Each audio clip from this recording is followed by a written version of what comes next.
This is Foxboro's Fortress, your home for all the latest on the New England Revolution. Brought to you by Leading Lights, LLC. Hello and welcome back, everyone, to Foxboro's Fortress, your home for all the latest on the New England Revolution. Again, I'm Cecil Kenney. And I'm Raphael Babchuck. And today we have Plymouth South High School's own Cameron Benefit on with us today. Say hi. Hello, I'm excited to be here to talk about the travesties of the last two games, but we'll discuss it. We're glad to have you. Today, what do we got? Today we have Plymouth. I just said that. We have absolute disaster of a match that was against Red Bull, which I will have a very deep dive on, and that poor Orlando match performance. We look ahead to Friday's match versus Montreal, which, in my opinion, is a need for 3 points. Big thanks to our sponsor, Leading Lights LLC, for sponsoring this episode. More on them later. For now, let's dive in that terrible Red Bull performance. So, Peyton Miller re-entering that starting lineup, along with Keegan Hughes due to Mamadou Fofana's suspension. It's good to see him back after a short injury bit. Yeah. But it was good to see him back. So can we just not talk about this game, or is that let's take a second? Well, I think that Miller wasn't bad. Oh, sorry. We have to take the second. Take the second. Yeah. I mean, that game. Oh my God.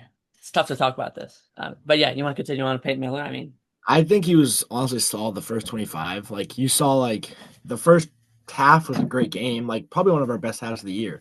And Miller tried that bicycle kick on that one play. I know what I'm talking about, where he biked it and then Campagna just had a Campagna moment, but he wasn't bad. He had a solid game. Till he had to come out because his ankle flared up and his calf was tight, which I'm glad we took him out. Props to Porter for taking him out because he needed to get the rest. But only props.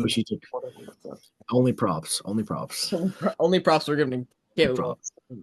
So we ended up going up 2-0. Yeah, we went up 2-0, and fantastic. I was watching the game on TV. I was like, "Whoa, this is great! This is amazing." I was at the Minnesota game. They were playing LAFC. We were in our seats. It was like Revs goal. What do you mean Revs goal? I go back and watch it. Yeah. And then it's like Revs goal again. This it would have been 3. Yeah, it would have been 3 for that hand, which to be honest kind of was a handball. Yeah. Everyone knows around his whole arm. But listen, we went amazing, and then second half comes by and we let in 5 unanswered goals. That's 5. That's a hand right there. 5 unanswered goals. And then in the end we ended up scoring 1 late, but that doesn't really matter. So I want to get started with my good, one bad. My good, we didn't let up 6 unanswered goals. My bad, the rest of the performance. Yeah. There's some, things we could say, like Campana, yeah, he had a good game.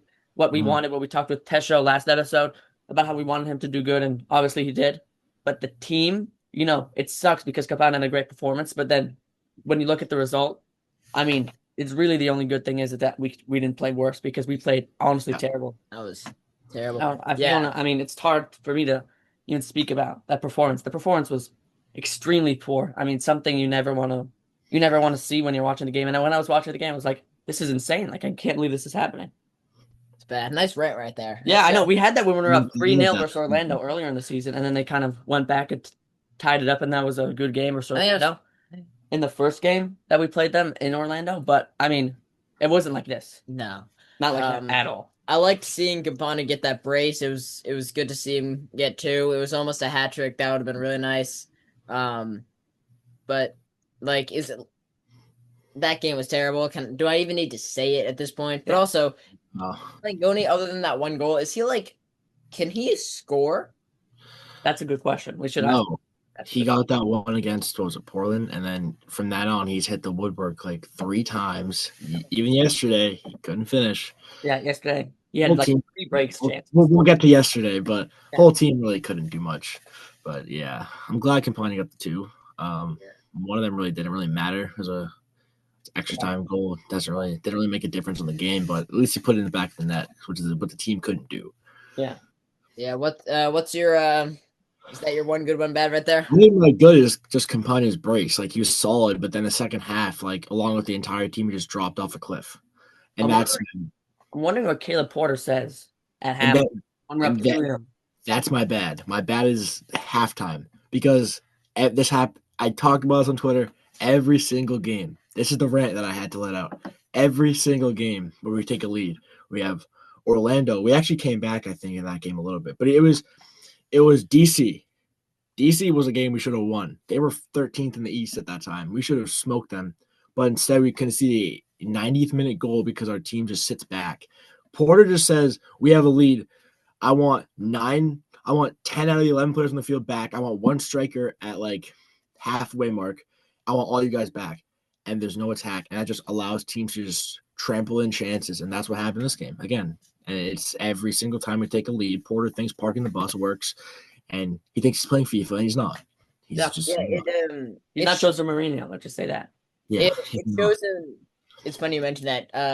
Go check out Greg Johnston's most recent post on X. Yeah. That was funny. It was mentioned Jose Mourinho. I'll show you that Okay. after though. It is reflected though in the stats. Red Bull with 21 shots. And a fun fact about that: guess how many of those shots on target were in the second half? 7 out of 8 of their shots on target were in the second half. Just reflects that.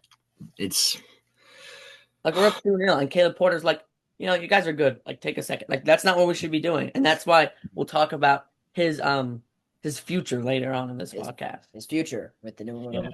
yeah. Yeah. Red Bull beat us on possession 58-42. They had more expected goals, 3.5, not 3.6 to 2.29. 21 versus 13 shots, 8 versus 6 on target. I'm surprised it's only 8 on target. I would have expected a little bit more if they had 21 shots, but Yeah. they were trampling in these chances, like you were saying. I like that word. And then they had 6 big chances. We had 4, and then they missed 4. We missed 3, and Yeah. And Ivicic only had 3 saves. Like, that was a really tough game for Ivicic. And, of course, the defense in front of him wasn't doing their job. We had Keegan Hughes, the really rough game. I hate to say it, but he had a really tough game. Beeson didn't play well either. And I know Porter said, well, we lost to Bios in the second half. It shouldn't have to come down to losing our best defender to throw a game away like that. It should never have to come down to that. And that's why I'm on the stance of Porter out. That's why I'm not watching it. I hate watching it now. Like, in Porter's mind, we were still the better team.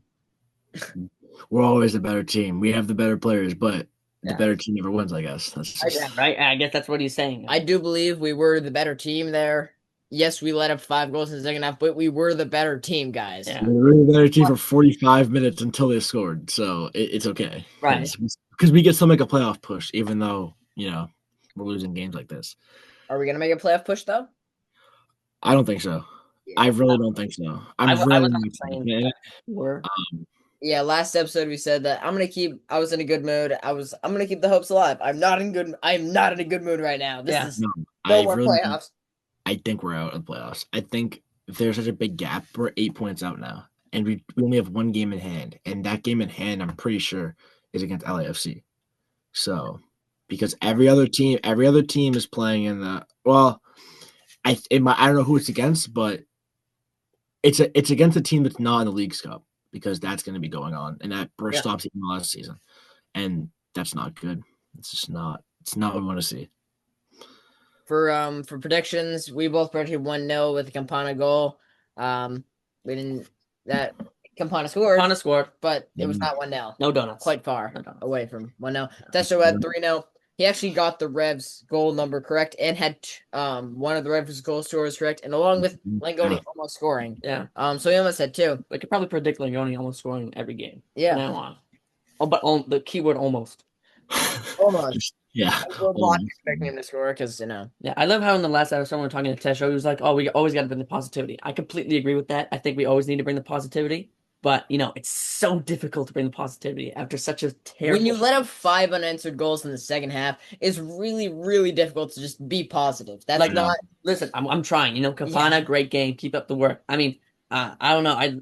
Feingold, I'll talk about him. I thought he was great when he was coming off the bench. And then we'll talk about him in the Orlando game. But I feel like when in terms of the team, there's, in terms of the manager, in terms of our style, I was talking yesterday with you, and we're talking. We have 0 plays that I don't know if Caleb Porter goes on the side and is like, "All right, we're down. Let's do this corner routine. Let's do something." That's something I'm going to talk about later. I have a good point to make about that, but keep going. Sorry. No, it's good. We have nothing. We have nothing to do. We're losing, and then it was just like, "Oh, let's just go up and score." Why don't we have some sort of, play, some sort of action. I was seeing the El Trafico match after I got home after the game last night. And then what was it? LAFC had this great ball through, and then it was a slotted finish into the right-hand side of the bottom quarter of the net. Thought that was a great goal. That's all we need. I mean, it's a through pass, and then he's right there in the right position, and he scores. And we're just not making those moves. We're not making that. And there's hard to find any positivity when in the back of, we're about to talk about the Orlando match, but in the back of that Orlando match, we just stood around at the end of the game. And you can't find positivity in that. And I think you mentioned with Tesho, like, he's a pro player. Like, he's supposed to, like, show the next, like, generation, like, positivity is great in the sport. Like, obviously work hard, but positivity is a thing. And he wants us to stay positive about the team because we're not out of it mathematically. Yeah. But we might be if results don't come our way, and they haven't come our way since May 31st. Yeah. So I agree with everything you just said there. That was spot on. I have later on, I'll just mention this now. The last time we won was against Montreal on May 31st. Before that was May 3rd in MLS play against Toronto. And May 7th was the win against RAFC. RAFC. We have had one win since RIFC. That's terrible. I want to start with you, Cameron. Who's your man of the match? I mean, I'll just give it to Campagna just because of the 2 goals. I'll just give it to him. I mean, the 2 goals made an effect, and he was there for the third one that he scored, that handball. But other than that, I mean, Heel did things, like he created those chances. But the weird thing is, our attack had a combined 3 chances. Our attacking 3 of Campagna, Langoni, and Heel. 3 created chances all game. So it's not good when you see that. And I know it like comes down to not being able to finish, but it also comes down to like just creating the chances in general. I got some stuff about that later, about my opinion on something that might be controversial, but I think it's true. Another thing, 2 players had some tough matches, if we're gonna go that way. Will Sands, love the guy, but 2 really big mistakes, missing the ball on that one side tackle and just letting Forsberg run all over him. That was just, it led to goals. And Keegan Hughes, penalty given up. And I found this out on Rev Recap the other day. Keegan Hughes was a Crew 2 guy when Porter was managing there. So Porter did what Arena did and said, hey, I recognize you from my team a few years ago. Come play for us. Same thing with Will Sands, same thing with Luis Diaz. And those 3 had not made a good impact on the team that they should have. And that's where I think it comes down to Porter as well. They're his guys. This whole team is his, but they're not doing what they need to do. And we're not winning. We're not getting results. Great point right there. It is his team. It's almost a completely different team from last season. All these signings, you're like, here, Caleb Porter, you got it. Sign all the players you want. And, it's his team that's in, 10th place? 11th. 11th now. Yeah. 11th place. My man of the match is Campana. That's all I want to say. Because I'm kind of sick talking about this horrible performance. I'm also going to give it to Campana. There's really no one else that I can really give it to. That performance was just diabolical. Let's move on from that terrible performance and on to another. Let's go to the Orlando match on Saturday that had fireworks for no apparent reason. For a loss. Regular Revs starting lineup. That's regular Revs. Okay. Yeah. Feingold, Miller, Fofana all back starting, and Ceballos is okay after being subbed. I have a quote here from me last night. Ugh. And then is Porter yet? No, and then ugh again, because he's not. He's not fired. I was hoping to do the Gerard Mayo for the Patriots. When like 2 hours after the game, they come down and like, dude, you're out of here. Dude, yeah.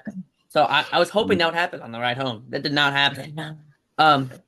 Okay. You want to go good one bad quickly because there's not really good to talk about as well. I'm just gonna talk about that first Orlando goal. Just way. So I'm a goalkeeper myself, or at least was. I run a podcast now, so I don't totally want to get into it, but it was bad. Yeah. But I can see what what Ivicic is doing there. Yeah. Because what he's doing is slipping. He made it. Slipping, nice one. He made a decision, and he was. Ojeda was basically through on goal. He beat both defenders. And he made the decision to come out, and he just did not attack the ball, and he went past the ball. He might have been going for the ball, and then he cut back, but I couldn't see that. it'd be difficult to cut back and then he's like that. But then he jumped, he turned around, slipped. Yeah. And then like you said, I messaged you, and BR Football probably has a post ready. Yeah. I'm gonna run through my one good, one bad real quick. Porter could get sacked. That's my good.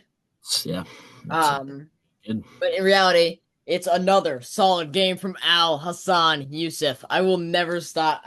This dude is he's Mr. Consistent on the Revs. I don't know what he's like. I don't know what's in the water, but it's only him. He is so consistent. Like another great game. I like the fine goal assist. I like the chunk of leg goal, but like that was cool. But like Al Hassan Yusuf, man, like yeah, I'm giving him the props, man. Like I'll go. He's doing well. Yeah, I'll go one good, one bad. My good, I think Feingold had a great performance. I think, I think as solid as a team. I mean, apart from that mistake, I'd say from Ivicic, it was 0-0 going to halftime. So, apart from that, I don't think it was as bad a performance. Yes, we still end up losing. It's still not a good performance. My good, I would say, is that we don't have to play Ojeda again for the rest of the season. And then we go, my bad, is our finishing. So I'm wondering in training if we practice scoring or, hitting the post, shooting right at the goalie. I'm wondering what's the actual training that we're doing, because it seems we're really good at shooting right at the goalie or at the post. So I have to say, if we're training for that, great job. Or for Luis Diaz just passes the goalie on a cross. Yeah, that was great. At the end of the get the ball. So that was also perfect. So keep that up. I sent you the quote from Tom Penn's on a few episodes. That was good. I like that. I like that. I remember exactly, but it was like it's the Luis Diaz party, but no one's tuning in. Yeah, it was like we're getting the Luis Diaz show every week, but like no one's tuning in, and I don't want to see that show anymore. Yeah, I mean, I scored good. Chunk I missed bad. That was a really bad miss, I have to say. I think Connor hit the post right to Chunk Eye, and then he just went right over. Yeah, so yeah, not good at all. I completely forgot about my bad. 7 goals in 2 matches against the NE Revs for Ojeda. How did that happen? He scored 7 in 2 matches. That's like was it 5 or was it 7? I think it's 5. All right, yeah, 5. Still, 5 is still terrible. That didn't change it. It doesn't make it any better. It doesn't make it no better. Like, really, like if you're letting 5 and 2, that's what 2.5 per game. That's just bad. And like for rounding up, it's a hat trick per game. That is terrible. But it's like for this team too. For like that's another thing. Like we have the talent. It's not getting used properly though. No, and that all stems from up top. That all stems from Jonathan Kraft and stems from Caleb Porter. Yeah. I think I saw. I do want to mention this. I think I saw Caleb Porter say like, if Peyton, it kind of made it sound like it was Peyton's fault for shooting right there. I saw that too, but what it kind of reminded me of is it was like if Peyton doesn't miss that, it's 2-2. I'm not a huge fan of those quotes because, like, hey, if we don't let up 5 goals, we win the Red Bull match 3-0. Yeah, it's like if Caleb Porter's not our coach, we're the best team in MLS. Right. It's like if we have an above-average coach, we will be a playoff team. Like if we had Messi, we'd be the best team in the MLS. So like all these you just can't it's hypotheticals, and that's what there should never be hypotheticals in press conferences. Like if this happened or if this were to happen, that should never be talked about in a press conference, in my opinion. And I feel like Caleb Porter, like I want my coach to be like I don't know, like a dominant presence in the locker room. Yelling at the players, do what you got to do. And I feel like Caleb Porter's not that guy. I don't want to be like. I want to see like some like angry man, but I also do. I want to see him yelling at our team to score the ball, score in the game. So I don't like seeing him, hands in his sweatshirt, staring on with his glasses on, just looking at the game, and then at halftime saying, "Oh, okay, let's just not score, let's defend." So, get him out. I'm done. Yeah. First Arena was a jerk, and we were Supporters Shield winners. We went to the playoffs. Like, it's just, yeah. My good and bad is Eli Feingold. Yeah. I think he had I mean, obviously, I saw him like the whole right flank of the second half, but he is just like he'll like recover so easily. Like when he makes a mistake, he had 8 crosses, 5 ground duels, won 3 tackles, which led the match in those 3 tackles, and 43 out of 45 accurate passes. So he's a shining star in a team that's so bad. Like, I 100%. also a good is the 4-back that we changed to, and that's the only props to give to Porter again is that we changed to a 4-back. And I said this at halftime. I said, Dad, we got to sub in Sean Kalai, like get him in there, get Beeson out of there. Like the 3-back doesn't work. We're not getting enough chances, and we got more chances in the second half. But then another point I had, Campagna, he was not playing striker. He would get the ball at the top of the box and he just run backwards. Yeah. But then you see Maxi Rudy come in, and Maxi Rudy just went right to net. He just tried to get in the right spaces, and it just didn't. It's just I don't know. Also, what was up with Matt Polster? Why was he mad about everything tonight or last night? He was really aggravated. He committed 4 fouls that game. He got a yellow. I'm glad you brought up Tanner Beeson. I remember this one moment at the start of the game where he headed it back to Ivacic, who was obviously not there because he headed it back at the edge of the box. Then Ivacic went to go scoop it up, and then he was like, "Oh, why are you not there?" with his hands down. It's like, dude, that was a poor pass by you. Did you not learn from the Messi game? And then the whole time he was complaining. I'm like, this is a terrible. I don't know what's going on. Like, I love Tanner Beeson, but I have no idea what was going on that game. And that was probably his worst performance. Even 100%. Yeah, it was not good to say the least. But yeah, some stats. We actually dominated possession, 62-38. They had more XG, almost 2 to our 1, which makes sense. 16 shots for them, 14 shots for us, 5 versus 3 for on target. Big chances. They had 3, we had 2. We both missed 1. 18th minute goal by Ojeda though. On FOMO, it had an XG on target of 0.99. Yeah. Guaranteed goal because he went around Ivacic. Ivacic was on the ground and he had no one in sight. If he had somehow missed that, that would have been impressive. But we don't like hypotheticals on this podcast. Yeah, because if he missed that, we win the game. Because our manager is too hypothetical, so I don't want to be like him. I want to be different from Caleb Porter. I don't want to be similar to him. Yeah, running through subs real quick. We used 3. I didn't talk about this last. No, I did. I talked about Franklin. Yeah. Chunk life for Beeson, like we kind of mentioned. Beeson has had a rough little stretch. That was a good sub. But Chunk life scored, so it was all cool. Yeah. And then Chunk missed, which was all cool. We're doing. I don't know how he missed that because it was like I was like, we got it, and then after I hit the post, I'm like, no way. But then it bounced to Chunk. I'm like, let's go, 2 goals, and then no. That sequence, I didn't even react. I was just like, I know what's about to happen here. No. Hello, darkness, my old friend. That was what was going in my head.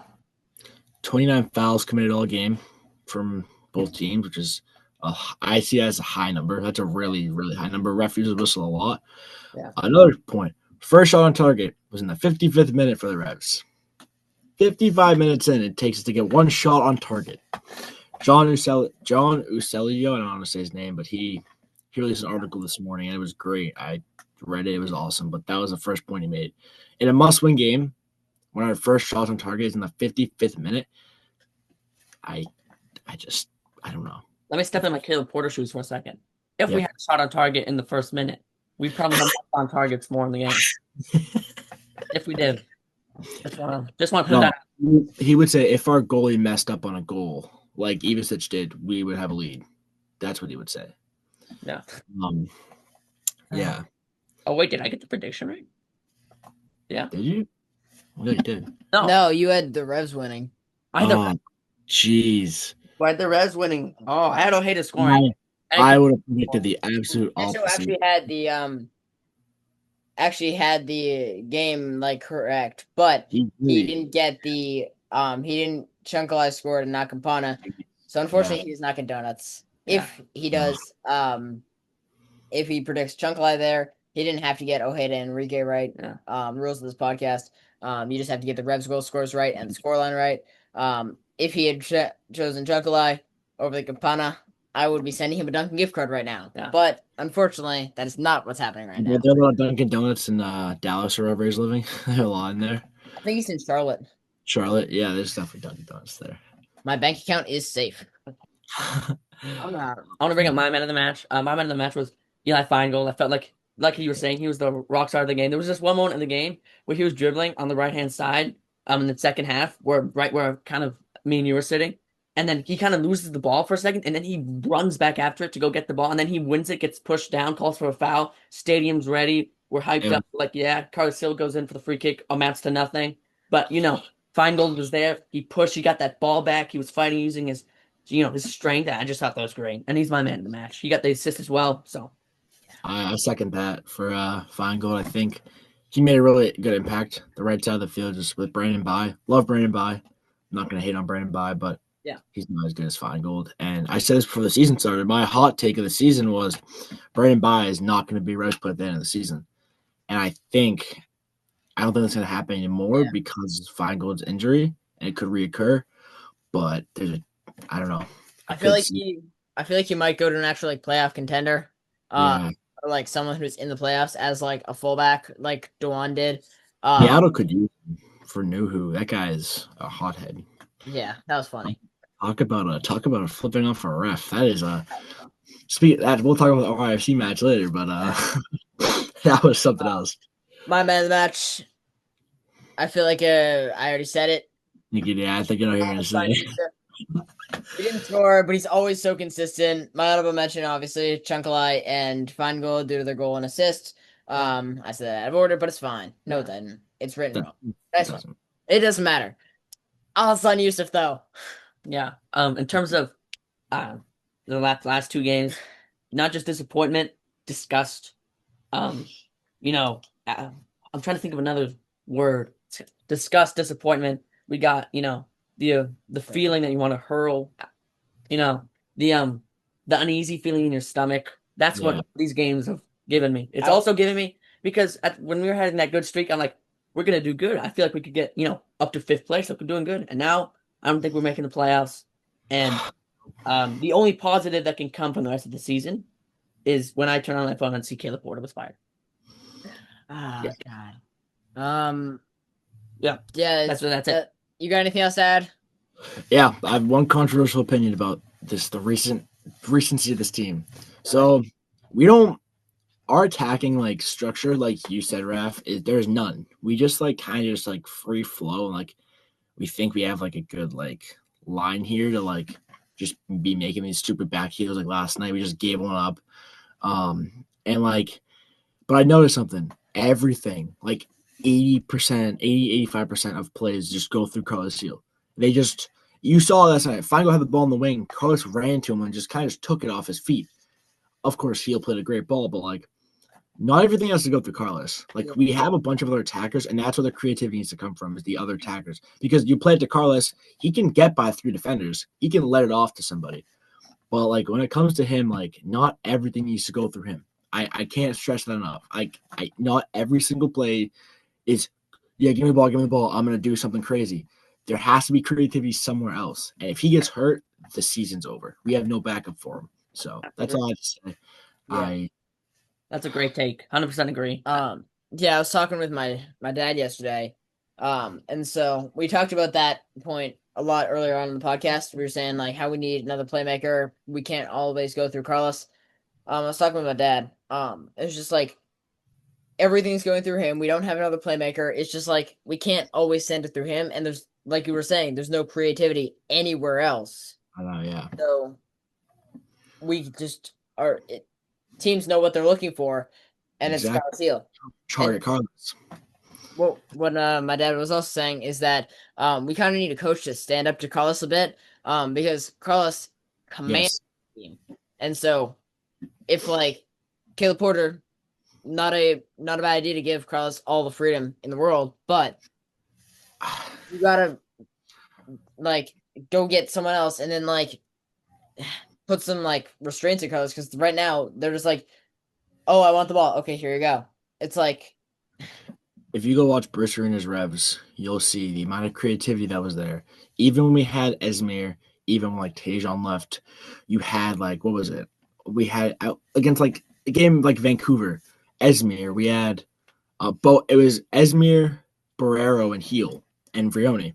There was creativity everywhere on that field. Barrero was a flop in the end, but like there has to be more of that, and like it has to come down to Porter saying, "Heel, you're a great player. We love you, but like we gotta have creativity somewhere else, and it's not here." Yeah. Well, is that it? Yeah, that's really all I want to talk about these past 2 games. All right. Wanna get Well, I'm going to send it over to Leading Lights LLC, our sponsor of the podcast. Unlock the power of your platform data with Leading Lights, experts in transforming raw numbers into compelling benchmarks. Leading Lights helps a variety of companies turn insights into engaging stories that drive growth. Elevate your brand with data-driven content that captivates your audience and sets you apart from the competition with Leading Lights. Visit their website at leadinglights.io to see how you can transform your platform data. Hello and welcome back everyone to Foxboro's Fortress, your home for all the latest on the New England Revolution. Again, I'm Cecil Kenney. And I'm Raphael Babchuck. And we got Cameron Benefit over there. Let's dive into that Montreal match. Look ahead. So they ain't doing well. They're bottom MLS. They fired their coach after just 5 matches. Last season they made the playoffs and then fired their coach after 5 matches. That was weird. Caleb Porter job. That's weird. Yeah, I wish we did that. Yeah, I wish we took control of that. Cool. Because at the start of the season, if we were Montreal standards, he'd be out. So yeah. Since the Revs' last win did come against Montreal on May 31st. Before them, it was Toronto on May 3rd, and it was RFC on May 7th. Yeah. Our last MLS win since May 3rd, we had 1. Since May 3rd, we had 1 MLS win. It's July 20th. It's July 20th now. Yeah, it's July 20th. Yeah. So they ain't good. We ain't good. Somehow it looks like they're worse than us. That's difficult. They've won like 2 since we have won 1. They've won like 2 since that one match. So they've won more games than us since we beat them. I believe so. Yeah. That's just really bad. So I'm gonna get into players to watch. There aren't many good players on this team. Oh, there's one good player. All right. My favorite player. Giacomo Brioni. My favorite Revs player. There you go. He's not on the Revs anymore, sadly. Obviously, he loves the Revs so much, he wanted to get a red card last match when he played us. Gifted us that win. Right now, it says in the MLS he's 3 goals. He's currently, I think he's one of the best strikers per 90. Yeah. In the MLS. I saw that. But he hasn't played. So right. He hasn't played, I think he's played 1 game since the red he card. Played us. He played 26 minutes against Chicago yesterday when we were recording this. But it's just like I think if he gets back in the lineup, I think he's a great player to watch out for. Yes, all his goals so far in the MLS this season have come within the 6-yard box, but we got to watch out when he gets in that 6-yard box. So I think he's a good player. Listen, I loved him when he was on the Revs, still love him now. So we'll see how that goes, but he's my player to watch out for. I think we will know how to deal with him though, unless Caleb Porter decides to play some whatever he decides to do. Cameron, you mind if I bounce over to you? Yeah. You guys had him too. Sinchuk. Yep. In the notes, he's like pretty consistent. I agree with that. He just come off a 7.0 match rating. I think I had like a 0.2 xG, but he's a CDM, he's like a mid-sized right wing. You said so. And then I had Prince Oesu. I don't know how to say his name, but Prince Oseusu, 10 goals. I mean, more than anybody in the Revs this year. Probably more than all of our strikers combined, if you think about it. But it's not good when he's 6'3", talent in the air. They just got to find him the ball, and he'll be. Yeah. He reminds me not of his play style, just how consistent he is of, my favorite player, Alisson Yusuf. Oh, okay. How many times am I going to bring him up? A lot. Bring up again? Get it. Really on it. Or Eli Feingold. But, that's it. We all like Eli Feingold. We all not I don't like Yusuf. Of course I like Yusuf. Yeah. Yusuf probably is my favorite player, but Hanadi Sinchuk. Listen, when we're talking about Caleb Porter, he signed all these players. Players I like Feingold, you like Yusuf. There's a couple of good players. It's just the way he's using the team. I feel like if we had Bruce Arena managing this team, we'd be, up there. It's almost like we did, but he made some really bad decisions, so I don't want to get into it. We signed Fofana, we signed Ceballos. Yeah. Those players are good. Tanner Beeson is pretty decent, but he's not. He's pretty decent. Yeah, Okay. I knew you were gonna say that. Yeah. Oh. Grab this. Yeah, that was a pretty bad joke. Okay. Yeah. Not Yusuf levels of consistent, but probably the most consistent player on Montreal. Other than maybe Owusu. But yeah, I'll start out with goal scorers. We have to win, right? Like, Wait, did you write here not levels of use of consistent? not Yusuf levels of consistent. Oh, that's good. That's good. Yusuf is the Yusuf is the consistent. Okay, that's good. Yusuf is the benchmark here. Yeah, Yusuf is definitely the benchmark. But yeah, I'm gonna start with predicting scores. The Revs have to win here. No, we don't have to win. We need to win. That's the same thing. I know. That's the same thing. I didn't help. We have to need to win. There we go. We're doing this. Yeah. I need a 2-0 win here. That's what I have. Langone to show me that Do you he can need score. a 2-0 win, or do you have? That I have this that I have 2-0 win Healing Langoni. Yeah, I need to see Langone score to show me that he can finish. And I need to see I need to probably see Campana score again. Because that would be really nice. What is that? Like 5 goals in 17? I was gonna say Campagna, but I just after last game and how far he dropped back, he seemed like more of a creative like midfielder. It seemed like, and that's not what he should be. He needs to be a poacher to put balls in the back of the net. I would love to see a Yusuf goal. Yeah.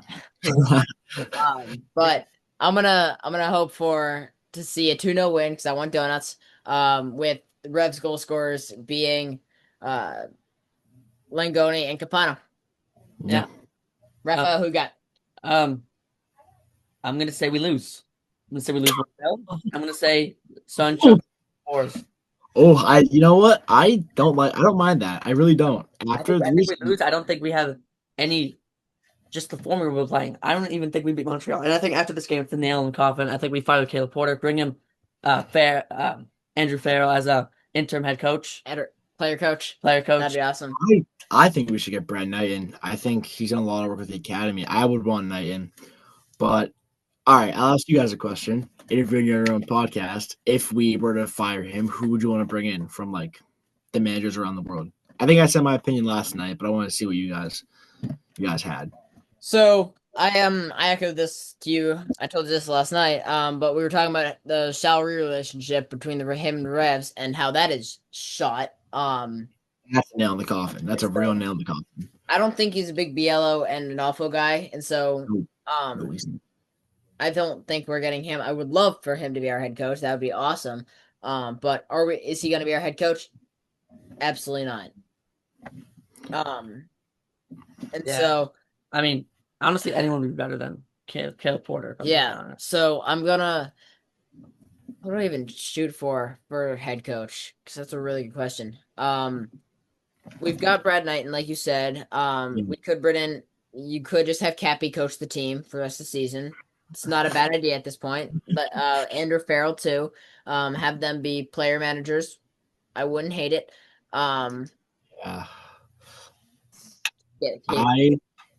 So my thoughts on this. I also listened to Revs recap after the game that isn't spoken about. But they were mentioning that like get Bob Bradley, like get him a phone call and say, hey, we're doing terrible. We'll bring you in. We'll bring you in as our Bruce Arena. You'll be our sporting director and you'll be our head coach. And that's the hope I have here. Because Bob Bradley, he's coached before. He's probably has a better structure than Porter. He coached LAFC, right? I'm not wrong about that. Probably has better. I think he definitely has better. I think anybody has a better coaching, ability than Porter. Honestly, I'm applying for Revolution head coach right now. So.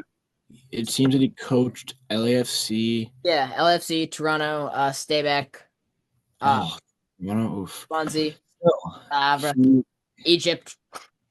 He won MLS Cup, right? I believe so. Yeah. Yeah, he won an MLS Cup. He won a supporter shield. So like he has the accolades and obviously he won the Canadian Championship, like the holy grail of. And obviously Porter has the accolades too, but Porter it's so much different. And even when he got brought in, I wasn't sold on him, and I never really have been sold on him. I mean, that little 3-game streak going on last season where we beat like Vancouver, Cincinnati, that was great. I was like, that was like a hope in the season. But we're at the same point now. Like it was, I think it was June last year we played Cincinnati. We're at the same point in the season now where like these games are like really important, and he just doesn't seem like he has the right structure to win these games, and doesn't have the right. He just doesn't have. He doesn't have that demeanor and like I don't say aura, but like it doesn't help the team. He doesn't. He's not benefiting anyone on the team except himself and his press conferences. And it's just a lot. It's not great. Bob Bradley ain't a bad option. Yeah, that's the hope. That's my.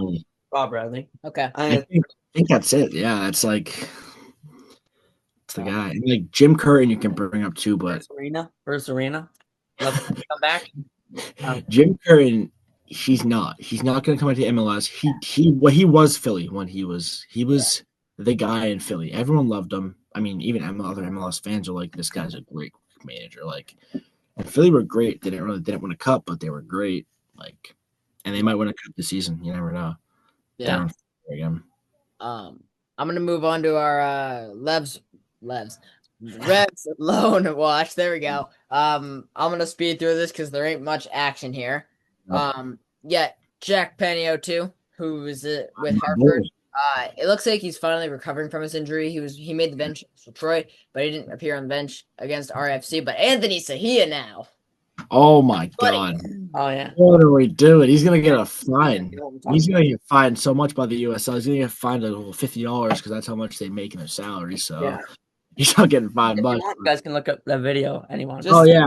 Look up Revs recap and just scroll down a little bit. Or look up Caleb Pongratz and his Ayo and his tweets and you'll find it. Yeah, you'll find it. Go ahead, give that a search.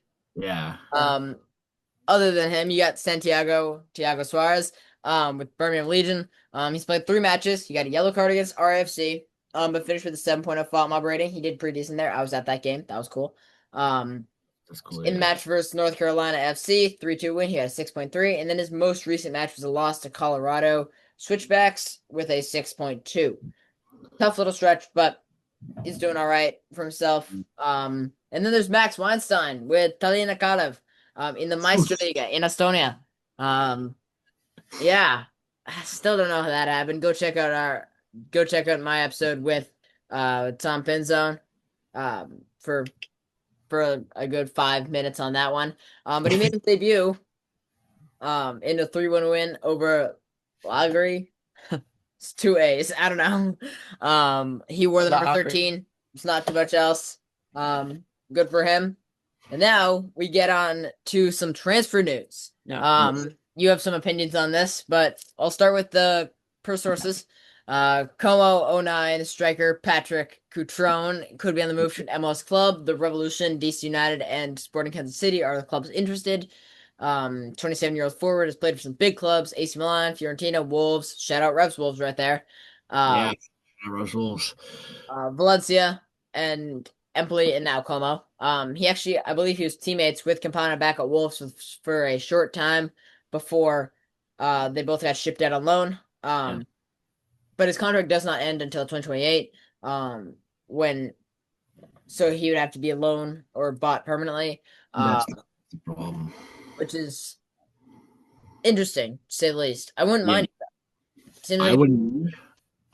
30 goals in 100 appearances, I think it was, or 33, which goal every that's like goal every 3.5 games, which isn't great, but it's better than what we got right now. Obviously Campana is having a tough stretch, but I don't think Coutron is going to happen. I listened to a lot of news the night of the Red Bull game and like Twitter spaces and heard a lot of people talking about it. Pongratz, some other guys, some other fans, and actually Julian Cardillo talked about it. I just don't see us like it would take a lot to do this. It would probably take getting rid of Ganago, which we have to cancel his loan and send him back to FC Nantes.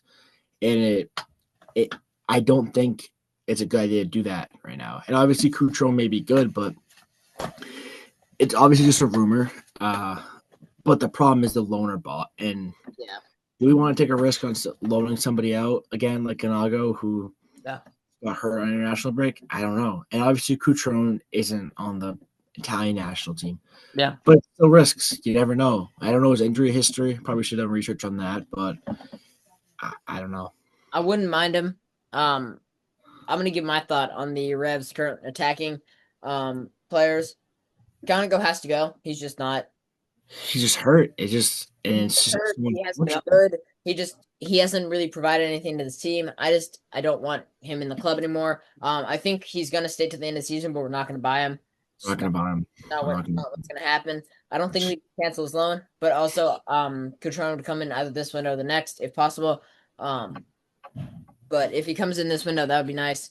If it becomes true. But Gonigo has to go, and then Chunkalai, yes, he scored yesterday, so this is gonna sound like a hot take. He hasn't done what I wanted him to do, and I feel like Luca has shown slightly more than him. Yeah, as I agree with that. Yeah, and then I disagree with that. I feel like I think in Chunkalai's recent better. games, let me clarify. In recent games, I feel like Luca has shown a more just like Campana or not Campana, Chunkalai yesterday. He had a much better game than Luca, but in the games prior, Luca looked better. And I think I'm more favored to keeping Luca. He was a club record signing. And sell him would be selling low. Not really what I want to do there. So I think we keep both. Luca as a second option. I think Chunkalai's been better than him. I think Luca knows how to hit the post. He doesn't know how to score.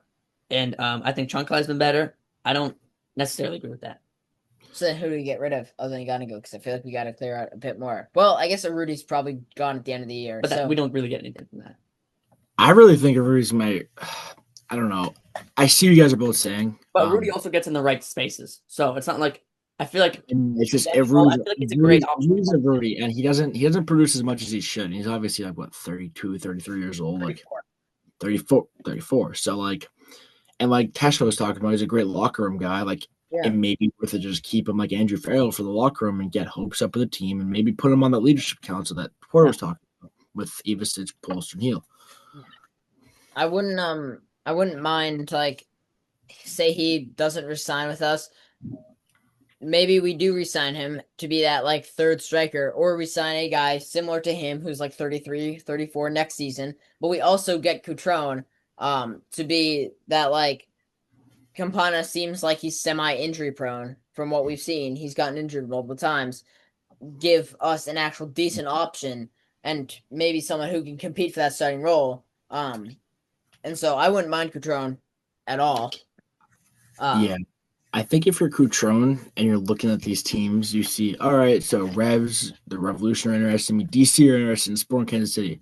Sporting Kansas City looks the most appealing. You got Dejan Jovic you can go up top with. That's a 1-2 punch. Well, cold weather everywhere because you got DC weather's just like here. New England's New England. You know where you're getting out of that.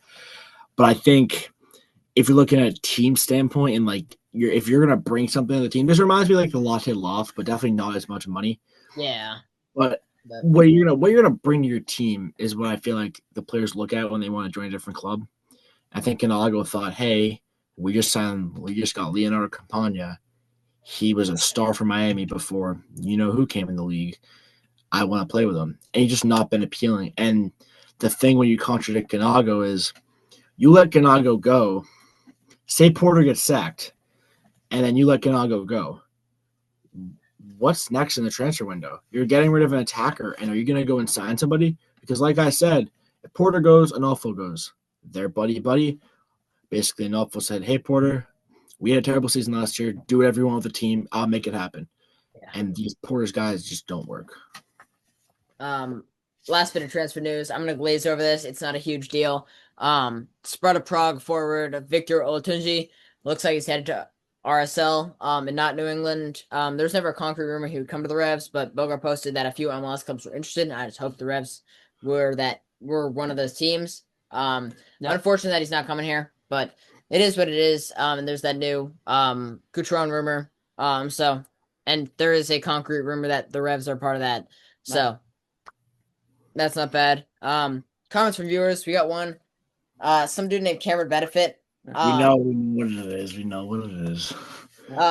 We talked about this a bit though.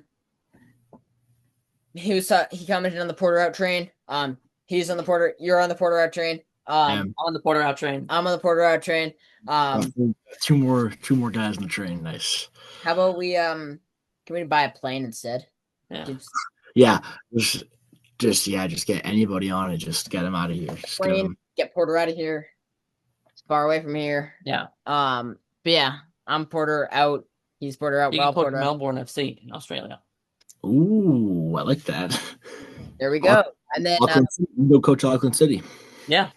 Auckland City, because they had a great performance in the Club World Cup. They played Bayern. They played Bayern that one time, and they scored that one goal. Right? Yeah, that was great. That was great. What a performance that game was. Auckland City was Bayern. Ooh. That's a good game. Yeah. Brian Ceballos, though, is going to miss that Montreal match due to yellow card accumulation. Who starts instead of him? Is he Hughes? I think it's. I think it's Hughes because of how Porter takes control of his team. He subs Diaz in. What has Diaz done this year except miss big chances? Subs Hughes in. These are his guys. So he's going to make that substitution. It's not going to be good. It's going to be Hughes, and I want it to be Almsberg because I think Almsberg was pretty solid when he played a few weeks ago. I think it's going to be Hughes, unfortunately, and I'm not happy about that. No offense to Keegan Hughes. Probably an awesome guy. Probably a nice, awesome dude, but it's just no, it's not. And then also, Revolution do have signed forward / midfielder Sherrod George on a 1-year deal. 6'5", 21-year-old from Brooklyn. He's played in Germany and Greece in the past. Revs do currently playing better with Revs. So are they really? No, actually not. Give me Cristiano Oliveira. Call him up, man. He is a star. Yeah, we talked about that with Pinzone, or I talked about it. Give him some time. Give these young guys an opportunity. Give Alan Oyuroth. Give Cristiano Oliveira. Give Liam Butts. Give Jorvik Deribian. Hell, like Oliveira was great against Rhode Island, and so was Jervok. I don't know how to say his name. Deribian, yeah. Jorvik Deribian, yeah. They were great, and like they bring like a energy boost to the team, and they're young, but I just hope we don't have an Escobar situation with either of them because I don't want to see that because that's the future of the team getting thrown away, and it's not great. It's not great. You got anything else to add, either of you guys? Gotta win. All right. Well, on Friday, guys, make sure you're following Cameron Benefit over on X and over on his Substack. Stick. Nice one. On X at CamB11_. Make sure you're following here. You're doing some great stuff over on Substack. Make sure you go and follow him. Make sure you're following us at Foxboro Fortress. Drop the S for X, but I don't know why. 15 character limit, I guess. Make sure you're subscribed on YouTube at Foxboro's Fortress and same on Spotify. Make sure you're following. Comment or DM us with any comments, questions, and just your thoughts in general before or after the match. Thank you, Leading Lights LLC, again for sponsoring this episode. Next episode should come out Monday, and this was Foxboro's Fortress. Just realized it's Alison Yusuf's birthday, and we just finished wrapping up recording. So we're gonna extend our birthday wishes to the GOAT, Alison Yusuf. Happy birthday, Yusuf. Happy birthday. Yeah. Keep up the consistent work. Most consistent. Obviously you got the biggest fan right over here, so keep it up. Keep it up.